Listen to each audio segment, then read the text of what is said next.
Hello there. This video will be going out on New Year's Eve, so the last day of 2025, or if there's anybody still up and about and desperate enough to watch this channel at that time in Australia, New Zealand and the like, then Happy New Year to you already, and it's already 2026, but I'm recording it just over a week before, a couple of days before Christmas, on the basis that the next few days are going to be fairly busy with family things and the like, so I don't know whether I'll have time. And I wanted to make sure there was something, A, to keep up the release every Wednesday morning, which I've tried to maintain, has tried to become the pattern now. And I think we've managed it pretty much throughout this last year. But also just to round things up for the year, say thank you to all of you for watching, for commenting, for sending in the questions. We'll try and answer a few more of those briefly, if I'm capable of that, and you all know that the odds aren't good in the favor of that sort of thing in the rest of this video. But at the start, I just wanted to say thanks. The channel now has been going for 2.5 years, which was rather a shock to me. It's still very much an experiment. It's something I wanted to try for two reasons. A, yes, obviously, selfishly, I'd like to sell more of my books, and I'd also, when I get other people on, try and raise matters of interest and get other books sold as well. Get people interested in the ancient world in particular, but history in general, and all the different aspects of it. But also that's a big theme. One of the things I want to do is encourage interest in the ancient world, because it's falling away from our education systems in most countries these days. People don't get taught a lot about the Greeks, the Romans, they don't get taught Latin or Greek as a language, and even history teaching is a rather poor thing these days, particularly in the schools, and even sometimes at university level. But there's been a tendency to go to thematic approaches rather than chronological approaches. And just looking at what my son and his friends, that are some of them in different schools, they're learning, I don't think they're going to know much of a story of how we got to the world we have today. They're going to know bits and pieces, but the bits and pieces can be very interesting, but only if you have a context where you can fit them, where it works out. Where does this belong? Who are these people at this time? What's going on? Rather than just topics. And I worry that that isn't happening and that people won't get that. So hopefully, I think the interest will always be there. I think we're naturally interested in history, many of us, because it's about human beings. It's about people like us. And it also, as I said before, it tells us how we got to the world we have today and how to think about it.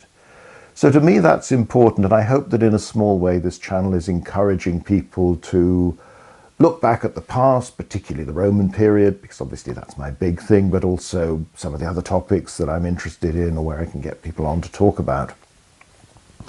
So I'm very pleased to see and flattered that we've now got over 17,000 subscribers as of last checking. So that's more than I expected. Thank you all of you for doing that. Thank you also, as I say, for those who've not just watched but posted their comments. One thing to remember, one thing that's important, I'm trying to encourage people to be interested in these topics. I care about these topics. They fascinate me, as the past does. When I present a video, I will sometimes make my own argument for what I think is the conclusion logically drawn from the evidence that exists. I will try always to emphasize this is the evidence, here are some of the problems with it. So therefore, how do we think about it? How do we process that? But never be afraid to disagree with me. I'm enough of a teacher still, a lecturer still. Oh, the door is opening. We might be graced by Augustus the cat in a moment. Come on, Gus.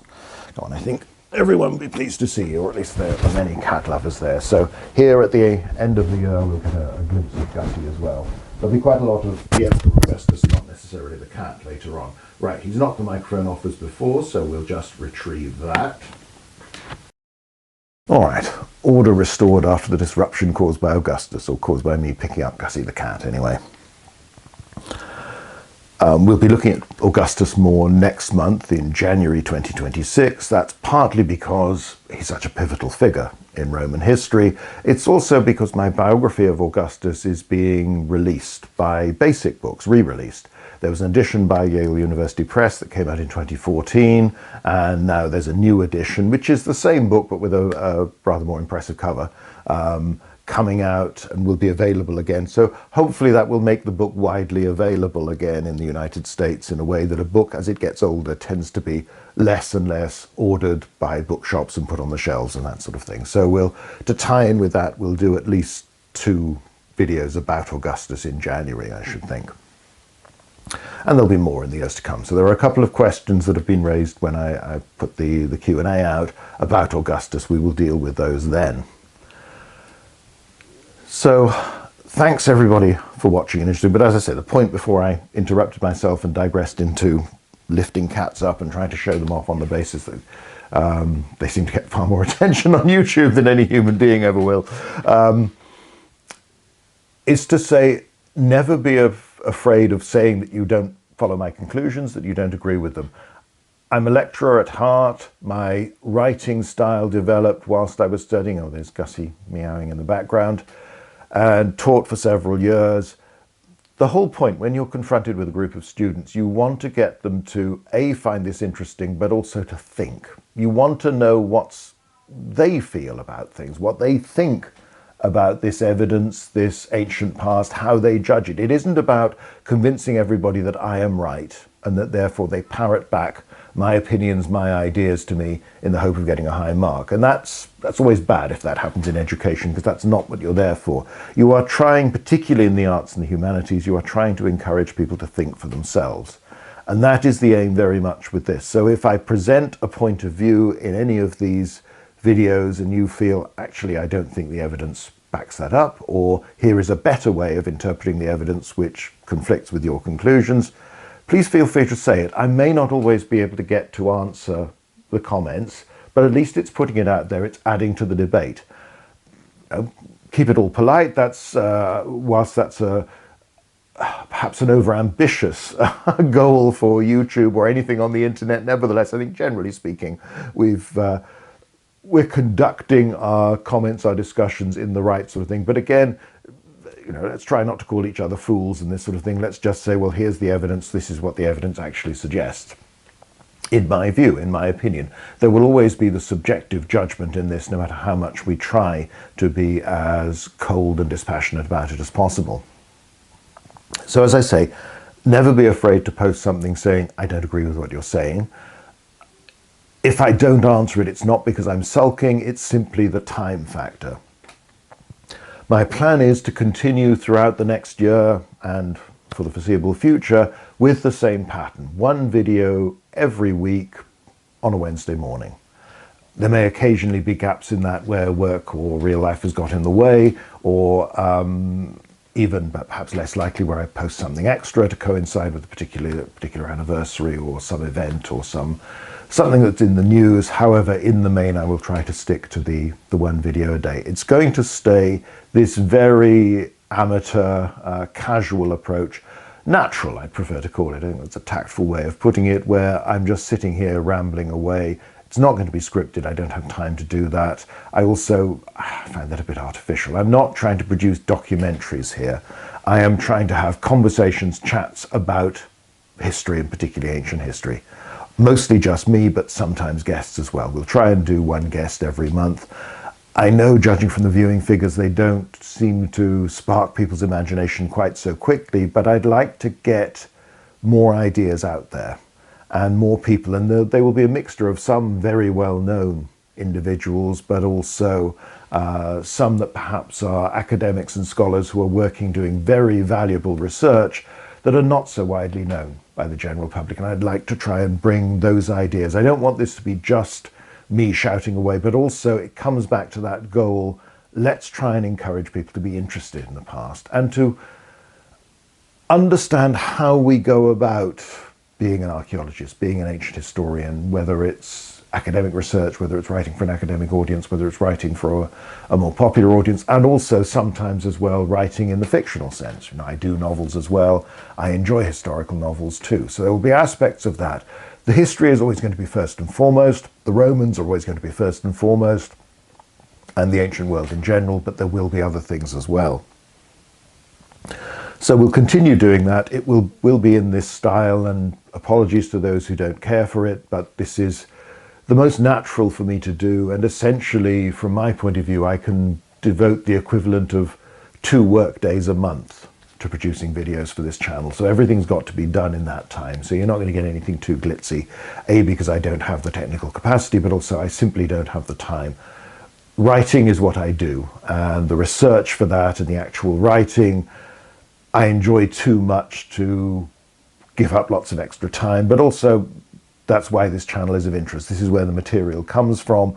Hopefully it complements it. It's things that I couldn't put in the books. It's aspects of those books that say to people, oh, here's something interesting. If you really want to know more, then go off and read this by me or by somebody else.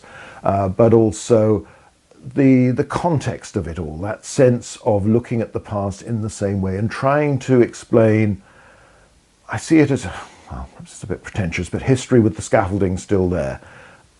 Whether it's a video, whether it's in a book, I'm trying to explain how I get to the conclusions that are presented. So what is the evidence? How do we use it? Where do we doubt it? Where do we trust it? What's the balance of all of this? How do we understand how this society works compared to other societies? How individuals work, how armies work very often, political systems, all of this sort of thing. Again, so if you're doing the Goldsworthy bingo, such a thing be invented, I think this sort of thing and hello there and all these others have already come in, along with no doubt plenty of ums and ahs.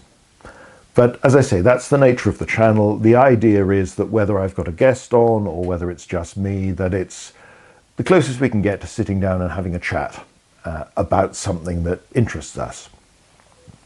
A couple of the comments, a couple of the questions have been about, do I do speaking events and all this sort of thing? The answer is sometimes. At the moment, travel is not too easy for me to arrange because I've got a lot of family responsibilities with not just the younger generation, but also the older generation and looking after them as well as they're getting to advanced age. So I'm not likely to be doing, I don't think anyone would pay me to do a speaking tour of Australia anyway, not at this point. But there will be some in the distant future, there will be more of that and travel. But one of the ideas of creating this channel was actually the realization I wasn't going to be traveling as much as in the past. I wouldn't be making appearances in various other countries or even in Britain quite so much. So the simplest thing was, well, let's put up these videos, let's do this YouTube channel, and therefore you can have the equivalent of lots of talks by me, appearances by me, lectures by me, here to watch at your leisure in the comfort of your own home or wherever you happen to be. It shows just how backward I am with technology, that I'm quite surprised that so many people are watching these on phones, which makes me wonder about some of the diagrams and text I put up in videos, whether they'd just be impossible to read. But anyway, I'll try and work with that in mind so that there's nothing that's so vital that you can't follow what's going on if you can't see it on a tiny screen. So we'll go on with this. It will be in the same sort of style. Doesn't mean people aren't free to suggest other options, whether it's styles, approaches, topics, themes. We will do more Q&A stuff. There are still a couple of ones in the last batch that deserve a long answer, and I simply haven't got around to doing it. So for this year, we'll be looking, as I say, in January, there'll be several things on Augustus. As the year goes on, my next non-fiction book, Athens and Sparta, is being released in the UK in April, in the United States in May. So we will build up to several talks about 5th century BC Greece and the themes of that book to complement the book and shamelessly advertise it a bit. I don't know quite when those will go in. It's partly preparing things, getting it ready, but also when best to time that sort of thing so that it hopefully comes together as a bit of a theme and draws attention to the release of the book. So that's going to be one theme. We're going to do as well several videos on the later Roman army and more broadly the later Roman Empire. We're going to do another theme will be Roman cavalry and cavalry more generally in history. I'm not quite sure when either of those will actually get going, and I haven't quite made up my mind whether I will do a month or so where every video is about this, or maybe just start doing one a month on these topics. It depends how the mood takes me and also how I think, oh yeah, I could put that together quickly and then find the time to do it. Anything that requires me to dig out old pictures, old images, where I'm not sure where they are and then scan them and this sort of thing sometimes takes a little bit longer, or where I know, oh, I've got some nice quotes from that. Now, where did I do that talk? Where's that stored on my hard drive? I'm just about to get a new computer up and running, which allows me to do lots of housekeeping in terms of where all this stuff is stored, and just reminding myself and thinking, oh, I'd forgotten I've got those pictures, or that I've been there, or that I've forgotten I gave a talk on this. That would turn into quite a nice video. So we'll have themes like that. We will be doing other things. My next non-fiction project, which I'm only in the very early stages, won't be completed for several years. This is a book on ancient warfare, and obviously particularly Greco-Roman warfare, but trying to broaden it a bit more. So while there will be a European, Western Asian focus on it, it will try to set it into the wider context, and as I'm going along, I'm sure that will stir me even more than usual to put in various military talks. The one or two we've done on specific battles seem to have worked quite well, so I will try to do more of those. I think I've got in mind one on Issus we'll do before very long. I suspect at some point, while it's not on this channel, the rest of the Pharos lectures, the 5 on from around about 100 BC onwards, actually the second half of the series, are already up on the Pharos website. So thank you for people who visited that and watched those, and also from some who've come from those to this channel. And for those who were kind enough to point it out in the post that, oh yeah, you can go and hear this bloke spouting away elsewhere if you want. The first sections are on the origins of warfare, Greek warfare, Punic Wars, that sort of thing. So there will be 5 more lectures there coming along at some point. So I've got to be a bit careful that, A, I don't do something that's too close to one of those at the same time it's coming out, even though I obviously wouldn't do the same thing, A, because I can't remember what the same thing is, but also that sometimes there might be something I talk about in one of those that we could actually do with a complementary video over here. I'd already agreed to do the Ancient Warfare book. My publishers had agreed, though it sort of took ages to get everything set up with this one. So it's returning a little bit to roots of my early research, but also a lot of work has been done by other people, a lot of discoveries have been made, and I've had time to mull over many of these ideas. And I think perhaps in our age, sadly, where there's far more conflict occurring in the world that is drawing our attention, there's always been conflict in the world, but it's tended to occur in faraway places, and our news media hasn't been too interested, that perhaps it is a good time for people living in democracies to think a little bit more about warfare in a way that they have not for a generation or two, where it's been considered basically to be safe. We haven't had to worry about that sort of thing. So we'll be doing that. I've got a novel that's just about to go in the end of January to the publishers, which is the first possibly of a series. We'll see how it goes. And it's my homage to Flashman. This is the one mentioned earlier. It's presented as a senator who's been elected into the Senate by Julius Caesar, chucked out by Augustus in his big purge in 28 BC, where he gets rid of, well, 100 or so, slightly more. There's some doubt about the figures depending on the source, but a large number of the enlarged Senate get thrown out on the basis of being unsuitable or too poor or just utterly shameless characters. So I thought I could have somebody who suffered from this sitting down and telling his story. And the idea is that I worked it out. You could basically have someone who, if he was born in the mid-80s, could meet just about everybody important in the last generation of the Republic, those last few decades of disruption and civil war, and be pretty much everywhere as well at all the significant events. So he's not quite the MacDonald Fraser's Flashman character taken from obviously Tom Brown's school days originally, who's the coward who's seen as a hero publicly, but has managed to sort of wangle his way and flee his way through various big moments of Victorian history. My character's a little bit different. He's a bit more cynical in some respects, a bit less. He's somebody who hasn't wanted to be caught up in all this, but is less of the quivering coward who looks like a hero. He's just generally a different because I didn't want to repeat the theme, but it's the same idea of a first-person account of so that you get to meet Caesar and Crassus and Pompey and Cicero and Spartacus and Claudia and Cleopatra and Livia, all these people, all the way through, and have a sense of them as individuals, but told in a fairly sort of racy way. So it's an experiment. We'll see how that goes. I don't know when it's going to be released, whether it'll be the end of 2026 or early in 2027. 2025 has been the first year for about 20 years that I haven't had a book release, which has been something of a novelty for me, just because I was catching up after all the disruptions of lockdowns and various other family things that just meant that I was a little bit behind with work. So we should be back to one book a year, with a non-fiction book about every 3 years in hardback, and then the paperback the following year, because they obviously take a lot more time and a lot more effort, and novels of various sorts probably every year, or nearly every year. So we might talk a bit about that and the background to that. Just as one giveaway, one of the reasons I did the talk about the history behind the Spartacus Rebellion is that that's part of the setting of the first novel. So I thought while I was brushing up all my knowledge on that, I might as well do a talk on it. So lots of things will come along during the course of the year. In the meantime, though, just a big thank you again for watching. And for the rest of this video, I'll try and answer a few of the questions that were presented earlier, and I will try to stay to the point and be relatively brief, so believe that one if you will. Okay, so for our first question, it seemed logical enough, given that we're coming out on the 31st of December 2025. Tomorrow will be the start of a new year, all based on the Roman system. Go and have a look at the video I did on the calendar to explain why December, the 10th month, is actually our 12th month.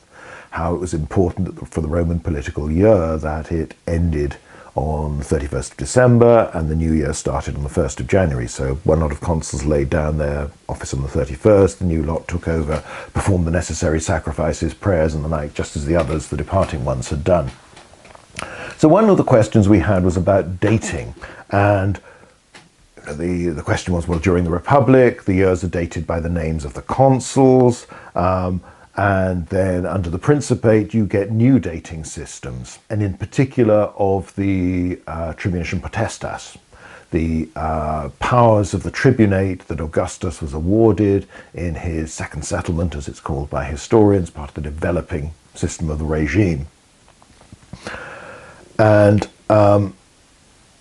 so you have then the so many years of tribunician power of the particular princeps of the time as a form of dating. Does that supplant the old system? Well, the answer is no. You still have consuls every year, and even though you've often have them replaced so that you have suffect consulships of men, the ones initially elected or appointed over time, they give their names to the year. When they resign a few months in, other people take over, so you might get 4, 6, 8 consuls in a year, depends on the situation. Nevertheless, the year is named after the first 2.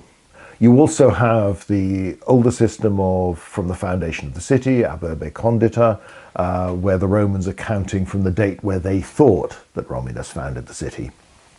Whether that was right or not, that was how they calculated it, in the same way that we have BC and AD based around a medieval calculation that's probably out by a few years. Again, there's from last year, I think I did a video on the Christmas story and where the Gospels try to date that, what history tells us, and the whole question over the fact that if this is happening under Herod the Great, he died in 4 BC, so this isn't happening at the end. And obviously there isn't a year naught anyway within the system as it's constructed.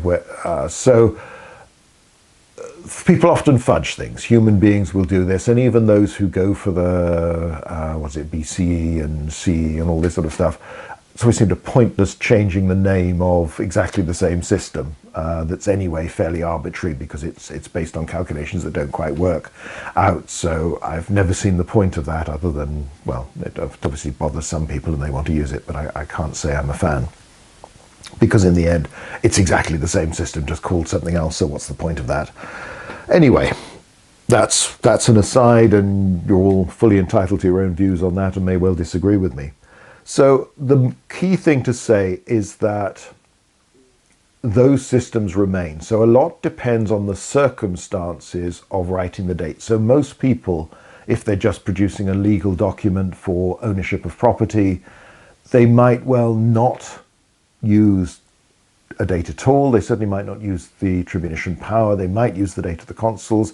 They might use the from the foundation of the city, though those tend to be used more by historians when they're writing about things, and other people like that. one other thing to remember is that although you have this as the Roman system, there are lots of people within the Roman Empire who are not Roman, who belong to local communities, and they have their own dating system. So as a tribute to Augustus, most of the Greek-speaking cities in the eastern half of the empire declared that they would create a new calendar where the year would start with a month named after Augustus, usually Sebastos in some form like that. In Egypt, you still have the traditions that the Ptolemies had used that are drawn on earlier, traditions from the earlier dynasties, the properly Egyptian ones, where you would have the date so many years of rule of the particular king, and often queen or joint ruler, if there was one. So you could be some overlap, because you would always start with the year 1, and that could be in the middle of a year. So there were various systems, and it depended a lot on what you were trying to do, and it on the whole didn't matter too much, in the same way that, you know, in Britain they only started to standardize the setting of clocks and develop the concept of time when they needed to develop train timetables, because before that time nobody was going so far that it didn't really matter if, you know, Devon was half an hour or an hour ahead or behind London. It didn't matter, as long as it worked locally. So a lot of these things just work locally. The question of tribunicium potestas is one of tact as much as anything. It's about Augustus creating his own image of how he's presenting his regime, his rule, to the wider population. Obviously, when you're dating primarily on the names of the 2 consuls, that's a reminder of the electoral system, that you choose 2 senior magistrates to guide the Republic every year, and they have been chosen by the people, or at least those people who turned up to vote in the Comitia Centuriata, and particularly those people who voted in the more important, generally more affluent centuries of that organization. But nevertheless, like, they have been elected. Obviously, Augustus has not been in the same way, though he has been elected consul repeatedly. So you have a situation where early on, Augustus tends to be, when he appears on a document, on an inscription, that tends to be how most documents are preserved, then it will be by initially the number of consulships. So if you look at the copy of the famous Clipea, the shields that were set up to show the virtues of Augustus, here's a picture of the one from Arles in the museum there in southern France. He is their consul for the 8th time. Now that dates to 26 BC. And that's a reminder of how during the Civil War period he's been consul repeatedly. That's obviously a very blatant form of power. Nobody in the past, Marius has had that spectacular run of consulships for 5 years in a row. But that's thought of as strange and unusual. Caesar has had multiple consulships. Pompey has had 3, but they've been spread out over a period, even though his career has been so unorthodox in many other respects. But 8 times is a lot bigger than anybody else has ever had.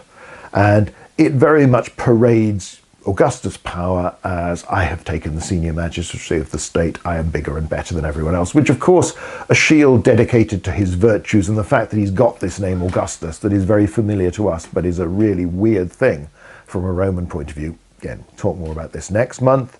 That's a little bit strange. So right early on there's an emphasis on consular power. The other problem with being consul every year is that that means that somebody else can't be. So even with suffect consulships, even if Augustus decides to resign, appoint somebody else, you're still restricting the number of supporters, excuse me, or people you would like as supporters. Sorry, I'm just going to have a drink at this point. I'm hopefully nearly over a cold, but it's one of the other risks of this time of year, that and having a child at school age, as schools are such wonderful incubators of all these bugs. So Augustus, and apologies for the smack of the lips and all this sort of thing. I know it's a foul habit, but I'm afraid at my age I'm probably not going to stop, and I don't really have the editorial ability to chop that out. So my deep apologies to those who are particularly repelled by that. And I know there's, I can't remember the name of the condition, but there is one where people respond very strongly. Again, if this were all done professionally, we might be able to get rid of that, but I'm afraid this is a one-man band with very little time, so it's, I do what I can. I'll try my best not to be disgusting, but sometimes it will happen. A little bit later, look at this inscription from the obelisk that Augustus has brought from Egypt and erected there, where you get again a list of things he's done. So it's imperator 12 times, consul 11 times, tribunician potestas 14 times. On coins in particular and some other inscriptions, trib pot, tribunician potestas, various abbreviations, tends to get emphasized more and more. Consuls are strong figures, military leaders, the top of the pyramid. Tribunes, traditionally, tribunes of the people, have been the defenders of the Roman people. Couldn't be patricians now, because that's all got a bit confusing since Augustus has had himself adopted by Julius Caesar posthumously. Caesar didn't do it in his will, which makes him a patrician, but we'll fudge all this. And again, he's got the powers, not the post itself. He never holds the office of tribune. He simply gets its powers, which include veto and all this emphasis on protecting the people, but also your person is sacrosanct. Attacking a tribune was attacking the people. That was how the symbolism worked. So the idea was you're there as a defender of the mass of the Roman population, and you're there to protect them, you're there to help them. It comes into all this, later on you have pater patriae, father of his country. All this developing sense of Augustus is the foremost servant of the state, but servant of the state and particularly the people. In the ancient world, you didn't distinguish between the state as an institution and all the citizens who composed it. The idea is that they should be one and the same, something that has tended to get more and more distant in modern democratic systems, where you have so many institutions that hold power regardless of the opinion of the people or the votes of the people, this sort of thing. So you can see how it depends on the context, but different things will get emphasized. If this were a document from Egypt, it would simply talk about the years of the reign of Augustus and later Tiberius and others. They are effectively, Roman emperors in Egyptian documentation are counted as kings. And there will be similar things elsewhere, variations around. So essentially, the old systems keep going.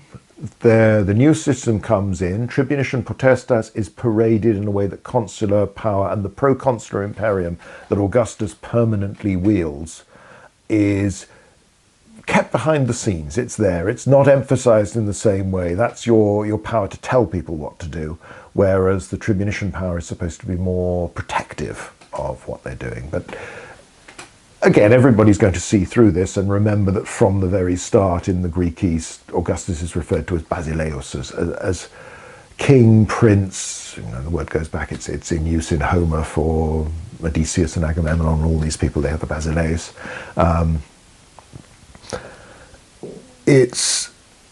It shows that everyone can see through this facade. It is only a facade, it is very thin, but for the Romans it's important, particularly for the aristocracy, perhaps for some of the other better off classes in particular, and perhaps more generally that sense of this is how the Roman state works, this is how the Republic works, it's a commonwealth, we're all together, we're all part of this, and Augustus is simply serving in a more distinguished capacity because he's shown the ability, the talent, the commitment, the dedication to do this. So tribunician potestas is there and is emphasized again and again and again, but the consulships are often mentioned as well, and you'll get this with new dynasties like the Flavians. When Vespasian takes over, they'll tend to emphasize things. So in certain documents you will get an emphasis on this. Tends to be ones involved more with imperial government, involved more with the army. So the army on its building inscriptions will mention emperors very often. This was done by the officer under the service of the governor, appointed by the emperor, and you will get, not always, it depends on the size of the inscription, the level of detail, but you will get tribunician potestas. Sometimes you'll get consulships as well. It rather depends on the emperor and when this is set. But the army is a force that takes an oath of allegiance to the Republic and the emperor in person and renews it when a new emperor comes along.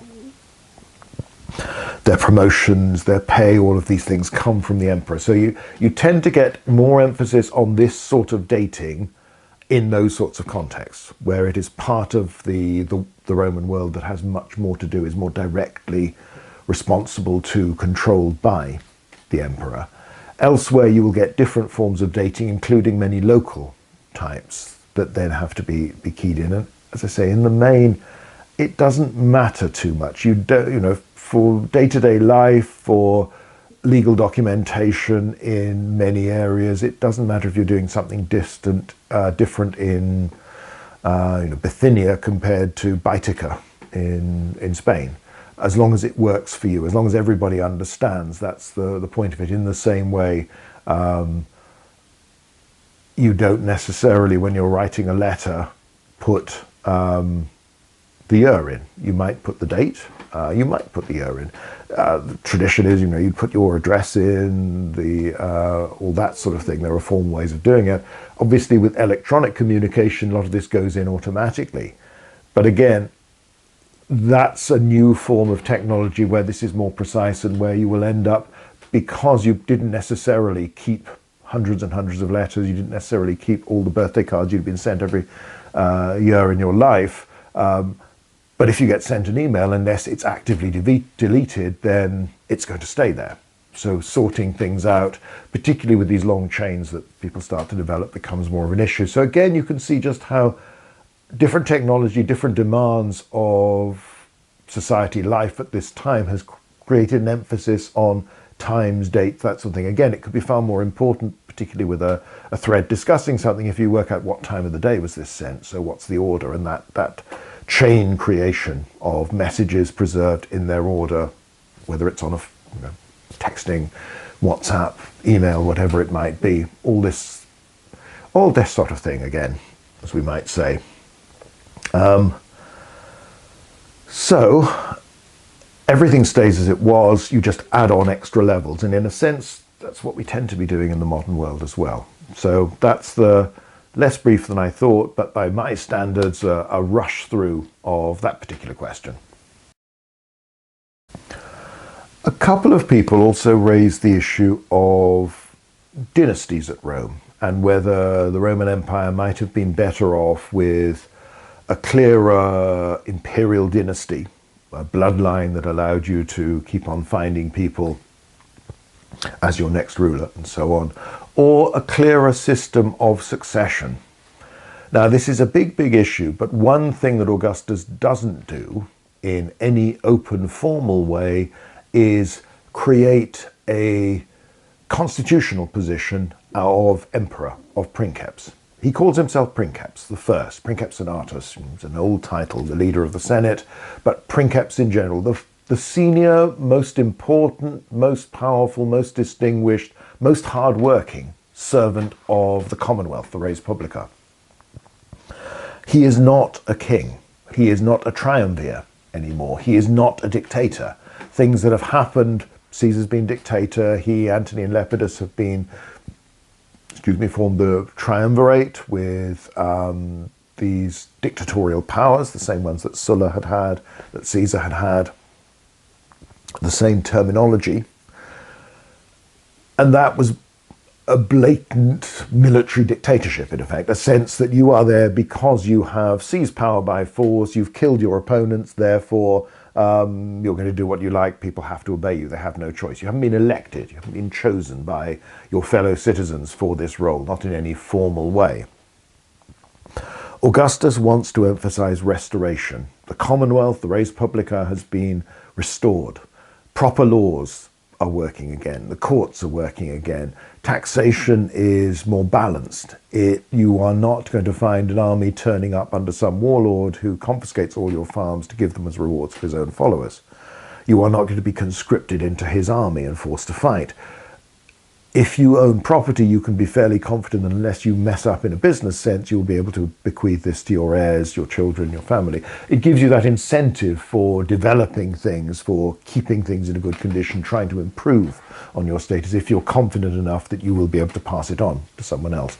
It's again that sense. Remember, the Ara Pacis Augusti, the altar of Augustan peace, is one of the great monuments, a centerpiece really, in Augustus's grand redevelopment of Rome itself. Found the city brick, left it in marble. But it's peace from internal disputes, internal civil wars, not peace in a wider context, because obviously Augustus is one of the most aggressive conquerors, the last really in that line of the Caesars, the Pompeys, Lucullus, people like that, who have turned the Romans from a dominant power in the Mediterranean to a world empire. So Augustus is very careful not to make himself monarch in the loosest sense of the term, as a sole ruler. He's definitely not king, he's definitely not dictator, he's princeps. Now obviously if you either read the I, Claudius novel or watch the old BBC drama series, which I will get around to doing some videos on that at some point when I've had time to sit down and watch it, again after, it's been a decade or so I think since I last saw it. There the emphasis is very much on the power struggles, who will succeed Augustus. But even there, particularly in the novel, you have emphasized the number of times when Augustus, either because his health was failing, is on the point of passing on his powers, where he seems to divide them between Agrippa and Maecenas at one early point, or is supposed to have considered resigning, doing what Sulla had done. I'm dictator for a while, I've killed all my opponents, I've been efficient at everything, but I've got the state going again. Right, that's it. It's up to you now. I'm getting out of this, you get on with things. Always hard to know whether there's any truth in something that doesn't happen. He doesn't resign. Nevertheless, whilst he is someone who has grown up when the Republic clearly wasn't working very well and was tearing itself apart in civil wars, nevertheless he's been educated by people who believed strongly in that sense that this is the traditional way of doing things, therefore it is the best way of doing things, that change is bad, and that the whole point of our Commonwealth, our political system, the Polybius discussion that we've talked about so many times in various videos, our whole idea is to stop one person from getting permanent supreme power.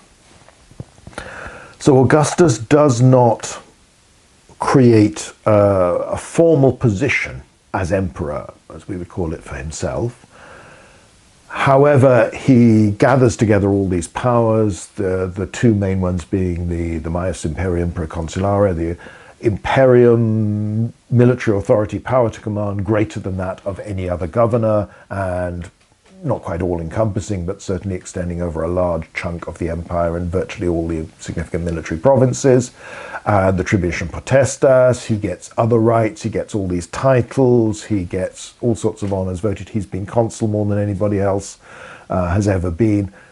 At times, he will begin to share, well not share, but extend some of these powers, grant similar powers on a smaller scale to men like Agrippa, later on to Tiberius, Germanicus, people like this, Gaius and Julius, before that, his grandsons. So he's clearly using people as other principes, in a sense, other leaders. They never quite can equal him, partly because nobody else can be Divi Filius, son of the divine Julius. Nobody else has done all the things Augustus has done. He is clearly the top of the team, the captain of the team, but there are others who gain similar powers, sometimes in combination. And clearly, in his last few years, Tiberius is prepared to succeed him by being granted these powers for ever longer periods. When Augustus does die, he hasn't formally said, and Tiberius will be the next princeps, but he's dropped really big hints. And that's clearly what everybody expects. That's what the Senate expect, that we will simply extend these powers that have been voted to Tiberius, we will make them permanent, and he will be the next princeps. He will do what Augustus has done, because he's already been doing a lot of that already. Tiberius, with his capacity to put his foot in it and to be misunderstood. He often seems a well-intentioned man, but he just didn't have that knack of winning people over. He didn't have the Augustan charm. You can get a collection of jokes made by Augustus, and even a few by Julia, his daughter. You don't get that for Tiberius. You get a few wry comments, a few sarcastic comments, but not the sense that this was an affable man who could just win people over in the way that Augustus could, even if his charisma was very different to Julius Caesar's. Again, somebody else who could smarm people, in a sense, charm them, win them over. Tiberius doesn't have that. Tiberius gets people's backs up. I'm sorry, there's somebody blowing a car horn out in the street outside. I might be able to blot that out, but I'm not sure whether. Anyway, it's not a major thing. So when Tiberius says, "Oh, you know, I think this is a very big responsibility. I'm not sure I'm up to it," and all this sort of thing, then you get the Senate debate saying, "Well, what would you like?" And as they're wondering what he actually wants, they look around and there are people within the Senate, senior senators, who are considered suitable for imperial rule. They are the right sort of person with the right sort of reputation, the right sort of character, the right sort of status. Now, it's obviously quite a dangerous thing to have under the more neurotic emperors. Eventually, this is all cleared up. Tiberius says, no, I didn't mean, I was just being falsely modest and all this sort of thing. So everything is voted to him and he succeeds. Similar provisions are made for Caligula. When Caligula gets murdered, then you have this unique moment where for a couple of hours the Senate debates, first of all, should we be a republic? Again, is that where we're going? And then very quickly decides, no, that's a bad idea. I don't think it'll work anymore. It'll just lead to civil war. So what we need is an emperor. Let's, again, look at our members and let's choose the person we think is most suitable, most likely to do a good job, most likely not to murder us and to respect us and all this sort of thing. By this time, of course, the Praetorian Guard have proclaimed Claudius as emperor, and you get this negotiation back and forth done by Herod Agrippa II, quite interestingly, as basically the Senate realizes, well, we've got to back down and we've got to accept what he thinks. Claudius bequeaths to Nero, son of his final wife, and adopted son, along with Britannicus, his son who is younger, as joint rule. Unsurprisingly, Britannicus doesn't last very long, any more than Caligula and Gemellus. There'd been this attempt to join. It happens now and again where two sons, adopted sons, are marked out to be co-rulers. I think Augustus with Tiberius and Germanicus was thinking much more in terms of the relationship he'd had with people like Agrippa, with Gaius and Lucius, with Tiberius and Drusus, and subsequently Tiberius and Germanicus and the younger Drusus, all this sort of thing. The idea you've got family members or somebody you can trust that can do a lot of the hard work of being an emperor and can be somewhere else. That all breaks down because nobody else has the big extended family that Augustus was able to employ in this way. And if they, even when they do, they don't seem to have the range of talent. There are a lot of people who turned out to be very good. Agrippa was obviously someone you found along the way, befriended, and you knew was just very capable, but Tiberius and Drusus do pretty well, as far as we can see. Gaius and Lucius have less chance, but don't seem utterly incompetent. Germanicus proves to be a good general. Younger Drusus less so. However, later on you have, it's fairly rare for an emperor to have an adult son when he dies who is considered suitable. Vespasian is the exception. You have Titus. Domitian is also old enough. He will succeed when Titus dies. Again, we don't need to go into the details of rumours of murder and all that sort of thing. Then when Domitian is murdered, there isn't an heir, so they choose Nerva. This is when the Senate chooses somebody. Nerva adopts Trajan, who happens to command a big army, so therefore is the sort of asset you want. When Nerva dies, Trajan waits for best part of 6 months before returning to Rome. He stays with the army to make sure that he's got support amongst the military and therefore there isn't going to be another senator popping up who's challenging him. Remember, that generation can remember the civil war that followed Nero's death. Trajan will adopt Hadrian, so that succession is easy. Hadrian adopts, well, more than one potential heir, but the first one dies, ends up with Antoninus Pius. Antoninus Pius bequeaths jointly to Marcus Aurelius and Lucius Verus. The first time joint rule has been successful, reasonably harmonious. Lucius Verus dies of natural causes rather than being bumped off or declared a traitor and all this sort of thing.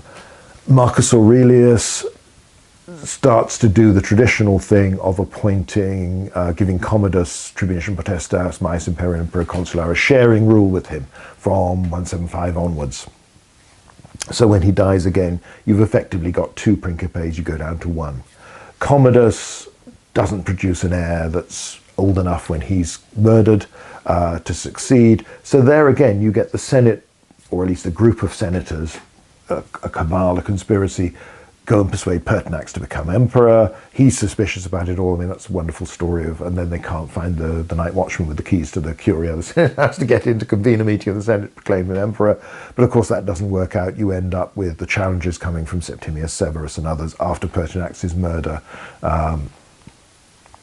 for not paying the full bounty to the guards that he'd promised. So that will then lead into the 3rd century and the increasing instability, the increasing civil war. So I suppose the argument, coming back to the original question, is if you had a clear royal family, as you did to an extent in imperial China. So the argument is, well, perhaps if you'd been like Sassanid Parthia or the Sasanian dynasty, the Persians that followed, where you have a clear royal line, then it would be easier to sort it out when there is a disputed succession, same as the Chinese can do, because there is a sense that you have to be of the imperial bloodline to be emperor, and that therefore the Romans might have been spared so many civil wars. And it's a curious thing. You will find in some of the discussions of late antiquity, more than once, people will come up with the idea, well, you know, one of the reasons for this, the instability that comes in the 3rd century, and then, depending on your point of view, is reduced to a greater or lesser extent afterwards, is that Augustus had not created a formal position as emperor and had not created, therefore, a system to succeed to that power. Now, it's quite a big leap, given that Augustus dies in AD 14, to blame the 3rd century crisis on him. And 2 centuries with the 1st and 2nd, there is a civil war in each. There are a few conspiracies, but on the whole, they are remarkably stable. You have to say, well, why does it work to that degree then and then not work afterwards? I think it's a little bit too simple. There are problems with the idea that a dynasty gives you stability, because, excuse me, obviously the Parthians and the Sasanians have their periods of civil war, some of them long-lasting, some of them very weakening. This tends to be inevitably in the same way they do well when the Romans are busy with the civil war, especially from the 3rd century onwards, but also in the 1st century BC. And they don't do so well when they're having a civil war and the Romans are not. So it can weaken you. I don't have the knowledge of ancient Chinese history. It's one of those things that I always mean to learn more about, because I suspect it's fascinating, but I'm never going to, at my time of life, develop the linguistic skill to be able to do it really thoroughly. Nevertheless, I do think there's a terrific book to be written comparing the Roman Empire to contemporary China in that period, because I'm sure there would be some remarkable similarities, but also some distinctly different ways of doing it that have to do with the culture, the geography, the sense you feel, and this may be an outsider, that there is more, from an earlier period, there is more incentive, more of an instinct towards unity in China than you get around the Mediterranean world, perhaps in part because you've got this sea in the middle of what becomes the Roman Empire, but also cultural, linguistic aspects. But I may be wrong on that, but that's just, as I say, an outsider's impression. But one day it will be nice. You need some remarkable scholar or scholars with deep knowledge of the histories, traditions of both to do this, and that's quite a hard thing for anybody to do in one lifetime, even for a team of people, to then understand each other well enough. But I think it would be fascinating because, yeah, there are periods when you have very sophisticated, developed, and large and effective empires in both areas simultaneously, not with little meaningful contact with each other. It would be just nice to know how different they are, how similar they are. Anyway, you do get big periods of civil war. You do get periods of fragmentation. You do get periods of disruption. There, you certainly get them in the Parthian Persian Empire. And you get them in the Roman Empire. And although you have fragmentation in the 3rd century with the Gallic Empire, with Zenobia and Palmyrene, the ambition always seems to be there to reunite the whole Roman Empire. It never turns into Alexander the Great's empire, which does fragment into separate kingdoms that are culturally the same. They're all Greek Macedonian leadership. And the idea is you're still the king of Macedon, but you develop what become pretty permanent states that are separate and distinct from each other. That doesn't happen in the Roman Empire, and the administrative division between East and West begins in a fairly planned way. It's not forced on them. It's not rivalry, and the idea is that they should cooperate, and quite often they do, for a long time. So what would be the advantage of having a dynasty, a royal family, a bloodline? The Romans clearly perceive something of that, in that obviously the name Caesar and the name Augustus become standard for everybody, and they are carried through. There's sometimes by the late antiquity it's a distinction between a Caesar and Augustus, but people with no blood connection whatsoever to Julius Caesar or Augustus use those titles, and that will continue on. We often cite this because it is so fascinating that you have a Kaiser and a Tsar in early 20th century Europe, in Germany and Russia. Two versions of the name Caesar, this sense that a family name, which was all it was originally, has come to convey supreme power. So there is that sense, and Septimius Severus will invent a blood relationship with Marcus Aurelius. Others will do the same. There will be a few emperors later on who will fabricate some connection with a more respectable emperor or dynasty of the past. So you do get these families. You get the Julio-Claudians, who last until Nero. You get the Flavians, but again, that's Vespasian and his two sons. The Severans, it's a slightly complicated, where again, you're claiming that Elagabalus is the illegitimate child of Caracalla. And, you know, to make him, it's thinking like a dynasty, thinking like a monarchy. There is clearly a strong element in society, even in Italy, even within the Roman tradition, but especially more broadly, that thinks in terms of when an emperor, well, his son should be emperor and his grandson and so on and so on. They've got the imperial blood. So that sense of a dynasty is there, but it is never formal. One basic point to make with all of these is that none of these family lines last very long. And it is striking how few children Roman emperors have who grow up to reach maturity and are still around and are viable as sons, really, we're talking about, by the time the father dies. You know, Commodus can claim he is the first emperor born to the purple. He's the first one who's actually born while his father is already emperor, and he becomes emperor. Marcus Aurelius and his wife had 12 children, and only I think 3 or 4 survive.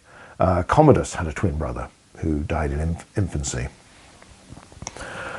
The Romans don't seem to produce children as successfully as, say, the Argead Macedonian royal family, who seem to breed like rabbits, which means they have lots more civil wars. The Ptolemies keep producing children, even with their remarkably disturbing incestuous marriages of, you know, uncles to nieces and this sort of thing, brothers to sisters. Now, whether all of those children were actually the child of both the official parents, or sometimes had been produced by a mistress, concubine, this sort of thing, and then just decided, right, we'll accept them. Who knows? Because that's not recorded. But maybe they all were. So dynasties do not make you immune from civil war. The Ptolemies are an example of that. They are their own greatest enemy. You know, more Ptolemies die at the hands, or at least on the orders of other Ptolemies, than of anybody else. So the Roman system is not so different in terms of its weaknesses. They think a little bit about dynasties. They quite like the idea of dynasties, but the Julio-Claudians, you have the Caligulas, the Neros. Claudius is not remembered anywhere near as favourably in the ancient world as he is in the modern era, largely thanks to Robert Graves giving us this portrait of a nice Claudius who means well. That's not how he appears in the sources. Now, Graves might be right to say those sources are biased, but nevertheless, that's how things are preserved. In the same way, Hadrian has a very good press in the modern world. He did not in the ancient world. Trajan, almost forgotten in the modern world, is remembered alongside Augustus as one of the great emperors. So I think that even if they'd had a stronger dynastic concept, then they would still have had problems. Even if they'd had a clearer idea of the sort of sense of a constitutional position of emperor, they would still have had problems and civil wars, because other states that have that clearly have the same thing. One thing the Romans avoid is that until you really get to Elagabalus and Severus Alexander, you do not have children succeeding to imperial power. You have to be an adult. Commodus is in his late teens when he becomes emperor. Nero's young, Caligula is relatively young. The young emperors don't tend to do very well, but nobody becomes emperor, the sole emperor, with, in a sense, an obvious guardian. There's Burrus and Seneca are supposed to guide the young Nero in the early stages of his reign, and Tacitus presents those years as better in terms of good government than what will come later when both of them are dispensed with. But you don't have the idea that somebody, with Alexander the Great, they're waiting to see whether Roxane's baby is going to survive and whether it'll be a boy after Alexander's death. That's the next Macedonian king. Now, that's someone who is not going to be an effective ruler for 15, 16 years or more, even if they actually have the talent. The idea of a guardian only really comes in later on, when you're getting to the later 4th into the 5th centuries AD. And then the Romans start to have them. By that time, everybody knows it's a monarchy and nobody is really pretending anymore. But the centuries when it was more stable, when it worked, you were pretending that wasn't the case, even though it very obviously was. And things worked surprisingly well in the 2nd century AD when emperors were choosing someone to adopt. They were choosing a young aristocrat with talent, sometimes distant blood relative, but not necessarily. Nerva has no connection with Trajan. Trajan and Hadrian, yes, he's a relative, but they don't actually seem to have liked each other very much. That goes well in that you get this succession of capable men. As I say, Hadrian is deeply unpopular with the Senate, but nevertheless he does seem to rule well.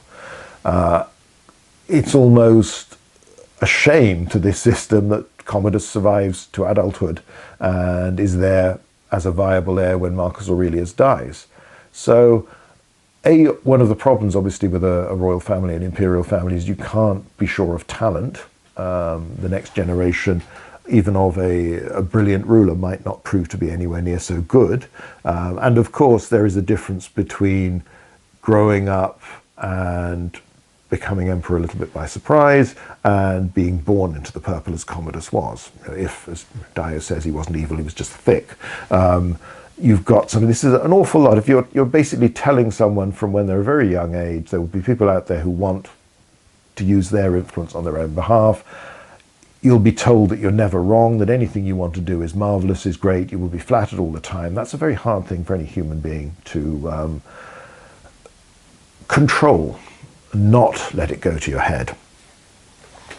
So I don't think having a dynasty would have saved them, having a civil war, and in fact it might have made things worse, because you still have a very strong perception, and you get this in the other systems, that an emperor, a king of kings, needs to behave in a certain way. They need to be a strong military leader. They need to, the state needs to do well under them. And you have lots of people who want their favour. You always have that competitiveness, whether it's at the court of the Ptolemies, whether it's the sub-kings and family members of the Sasanians or the Parthians before them, who want more power, who want more influence, who are competing with each other for prestige. And if they can control the person who's on top, then that means that they have a pathway to that. Therefore, you get fighting to do that. You have, of course, Sejanus isolating Tiberius and becoming effectively almost the ruler of the Roman Empire until he's overthrown. That danger always appears in any of these systems. And the idea that, well, you have to be of a particular bloodline, particularly family line, to become emperor, become king of kings, doesn't protect you from that.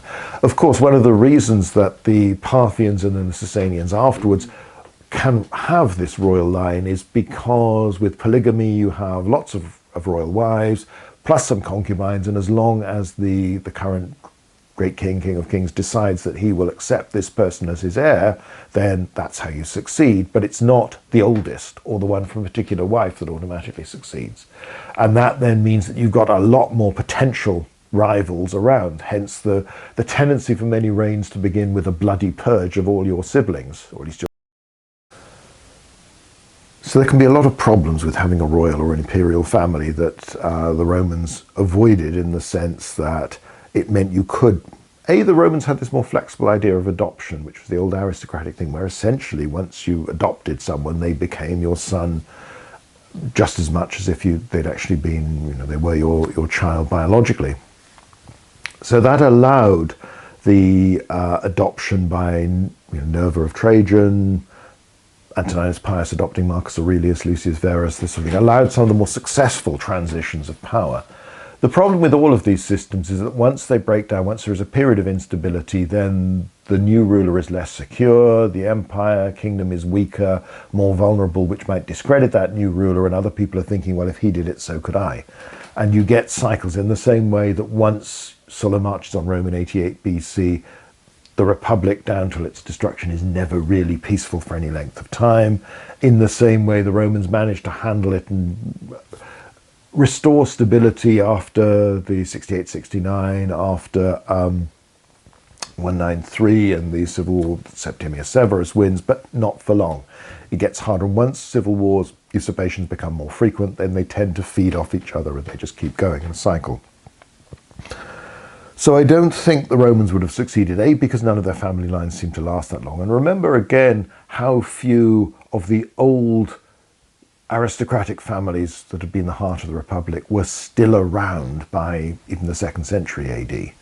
Augustus is so concerned about birth rate, population, encouraging, giving advantages to men who have 3 children, because in the main they're not. And you can see this in other contexts. The Spartans effectively fail to breed sufficiently, fail to produce the next generation of Spartans to the point where they become weaker and weaker. Certain ancient systems don't encourage that, and also you have to wonder, you wonder if there's sometimes a biological element or an environmental element to the particular lifestyle that you get in Philip and Alexander's time, an awful lot of really old men amongst the Macedonians, but also Illyrians and others, and who are still very active into their 70s, 80s, and sometimes beyond. And you don't get so many of those in the Roman period. Now, partly that might be a reflection of how much more dangerous life is, but there may also be an element that there's some real tough old birds going around in the 4th century BC. Conditions then are a little bit different. So it's unlikely a ruling family would have been able to last, particularly in the Roman system where, yes, you can divorce and remarry multiple times, but you can't have more than one wife. There's that rumor that Caesar's wanted to be given the right to basically have a child with any woman and make them a legitimate heir, but there are clear restrictions on what you can do. Augustus doesn't divorce Livia, even though the one pregnancy she has after she's married to him ends in a miscarriage. He seems to want an heir, but he doesn't necessarily want a biological heir, and he doesn't want to divorce her, which is always an interesting thing, and I think often ignored when people are talking about the power struggles within the extended family. Anyway, that's a topic for another day. So essentially, it's an interesting what if, but I'm not sure it really would have made too much difference to the stability of the Roman Empire, particularly over the long term, if they had had a ruling imperial dynasty. Right, I think we've got time to sneak in a third topic for our final question of the day and final one of the year, as it turns out. And this is one really that's, again, we'll only brush the surface today because it's a big topic, but it's one where it does make us think more about everyday life and how things actually function. And that's the idea of identification and personal identification. How do you prove your identity in the Roman world. You know, we think of passports, but they are, in the modern form, a very modern thing. You would have papers allowing you to travel in the 19th century, but you didn't have the sort of modern passport that anyone who's a citizen of most modern states is able to get. And it's got your picture, it's got your ID. You've now got the the biometric stuff and all this sort of thing on many of them, and it's a statement of that country. Obviously, it was a big deal when EU countries decided to have a standard type of passport, even though you still have the individual symbols and details of the country in question. And a big change for Britain, I've still got it. I need to renew it, an old European one, and it'll be back to, like my first passport, it'll be a blue British one when I get that renewed. But it's something that's obviously understood by everybody. You have this, many countries in Europe have ID cards.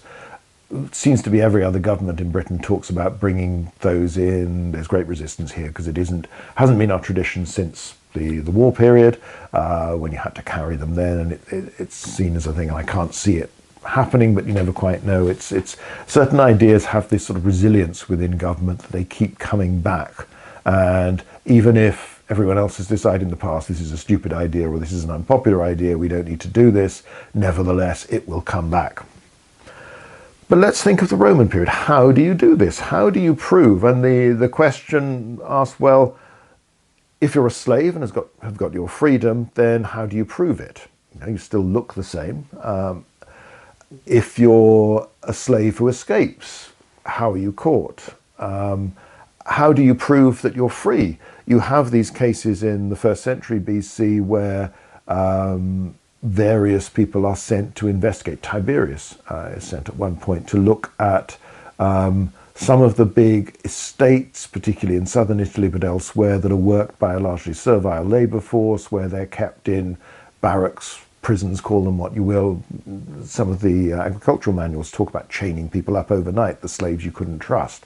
That free travellers had been kidnapped on journeys and either taken directly to these or sold by intermediaries to these as slaves. And how do you go out and prove who they are? Essentially, you don't have, it's one of the things a modern bureaucracy, as technology has developed, finds it easier and easier to check on a database that somebody is, this person exists, this is their address. You will get people who use false addresses, false IDs again. So the system, even when it's organized, there are ways of breaking it, of corrupting it. It's the classic thing in sort of the spy movie or whatever, where you'll get your different documents to travel, your spy will have his alias. Crime movies as well, or TV series, where people are pretending to be somebody else.